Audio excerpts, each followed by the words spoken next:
Do you remember Funny Girl with Her Majesty Barbra Streisand? Today we're leaving the television set behind and headed to the silver screen to talk about the 1968 musical classic Funny Girl, a movie that didn't just create a hit, it created a legend, Barbra Streisand, who was already a massive Broadway star after playing Fanny Brice on the stage. But Funny Girl was her first movie, and she walked away with an Academy Award for Best Actress. Talk about pressure for your first Hollywood film. Welcome to the Rabbit Ears Rewind, the show where we review, deep dive, and theorize about classic movies and TV shows from when you were a kid in the 50s, 60s, 70s, and sometimes the 80s. If you enjoy classic Hollywood, hit that like and thumbs up and follow and subscribe. And if you have a second, share this video with anyone you think might need to see it. Now let's get back to Babs. Funny Girl tells the story of Fanny Brice, the real-life entertainer who went from struggling performer in Brooklyn to one of the biggest stars in the Ziegfeld Follies. The movie follows her journey through vaudeville, Broadway, and eventually international fame, while also exploring her complicated relationship with wealthy businessman, gambler, Nick Arnstein. Funny Girl is basically what happens when a comedy legend, Broadway superstar, and tragic romance all collide inside of a giant Hollywood musical. The movie was directed by legendary filmmaker William Wyler, a man behind classics like Ben-Hur and The Roman Holiday. And while this movie has incredible talent behind the camera, let's be honest, Funny Girl belongs to one person, Barbra Streisand. From the moment she looks in the mirror and delivers that famous line, "Hello, gorgeous," you immediately understand why audiences were captivated, because Streisand wasn't a typical Hollywood leading lady, and that was the entire point. Fanny Brice was famous because she looked like everyone else. She was famous because she was funny, different, and had personality. She had something nobody could teach. Of course, the biggest reason Funny Girl remains legendary today is the music. Songs like People, Don't Rain on My Parade, and My Man. They became timeless classics, and watching Streisand perform them, you understand why. She doesn't just sing these songs, she attacks them like they owe her money. One of the coolest things about the production is that director William Wyler allows Streisand to perform many of her musical numbers live on set instead of simply lip-syncing to a pre-recorded track.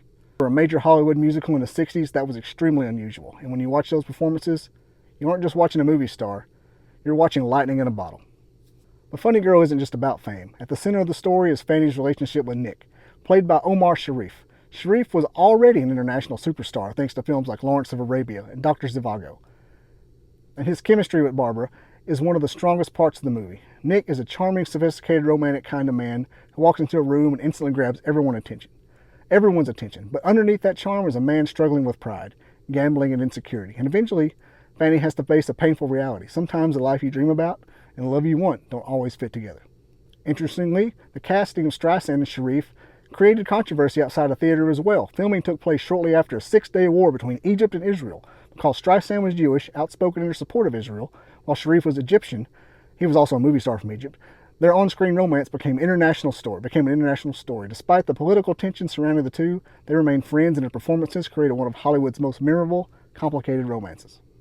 And that's what makes Funny Girl different from typical Hollywood fairy tale. This isn't a story where fame fixes everything. The applause doesn't solve every problem. The spotlight doesn't guarantee happiness. Sometimes achieving everything you've ever wanted comes with a price. And the success of Funny Girl was undeniable. The movie became the highest-grossing film of 1968 in the United States, earning over $58 million. It received 8 Academy Award nominations, including Best Picture. But Oscar night in 1969 created a moment that sounds like something written for a movie when the envelope was opened for Best Actress. There was a tie. For the first and only time in Oscar history, 2 actresses received the exact same number of votes.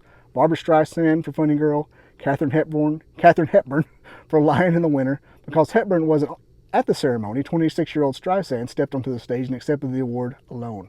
A legendary moment for a legendary debut. My final thoughts on Funny Girl. It's one of those movies where the star power is impossible to ignore. Yet, it's a musical, almost 2.5 hours long, and yes, Barbra Streisand absolutely dominates the movie. Well, that's why it works. She's funny, dramatic, vulnerable, magnetic. You can't look away. A movie about a woman who was told she didn't fit the mold, then became one of the biggest stars in the world anyway. Not just a musical, it's the moment a superstar was born. But what about you? Do you remember Funny Girl?